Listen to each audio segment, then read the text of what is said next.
40 ans, c'est déjà trop. Non, non, non. Après les fonctionnaires, il y a une semaine, nouvelle journée de mobilisation nationale contre la politique du gouvernement. Question centrale, l'allongement de la durée des cotisations des retraites. Le gouvernement souhaite le passage de 40 à 41 années de cotisation d'ici 2012. L'ensemble des syndicats contestent cette mesure. Nous avons l'intention, par nos manifestations nombreuses dans la rue, de dire au gouvernement que les mesures qu'il a annoncées ne sont pas aujourd'hui à la hauteur des enjeux qu'on pourrait en attendre. À Angers, la mobilisation a largement été suivie avec près de 7000 manifestants selon les syndicats. Un chiffre 2 fois moins important pour les forces de l'ordre.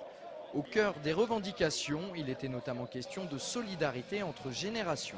On soutient tous les manifestants pour le droit à une retraite valable d'abord, hein, et puis contre les 41 ans qui sont prévus, parce que les gens qui travaillent aujourd'hui, ils ne vont pas travailler jusqu'à 65 ans. Hein. Outre les syndicats et les retraités, cette manifestation a également réuni de nombreux corps de métier.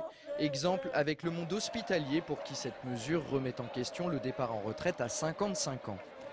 Les personnels soignants peuvent bénéficier pour l'instant de la retraite à 55 ans. Et avec la remise en cause de l'ensemble des régimes de retraite, l'allongement des durées de cotisation, c'est de fait la possibilité de partir à 55 ans qui est remise en cause à terme. En marge des principales revendications, l'inquiétude du personnel de l'ETAS, le centre d'essai de l'armée de terre de Montreuil-Juigné.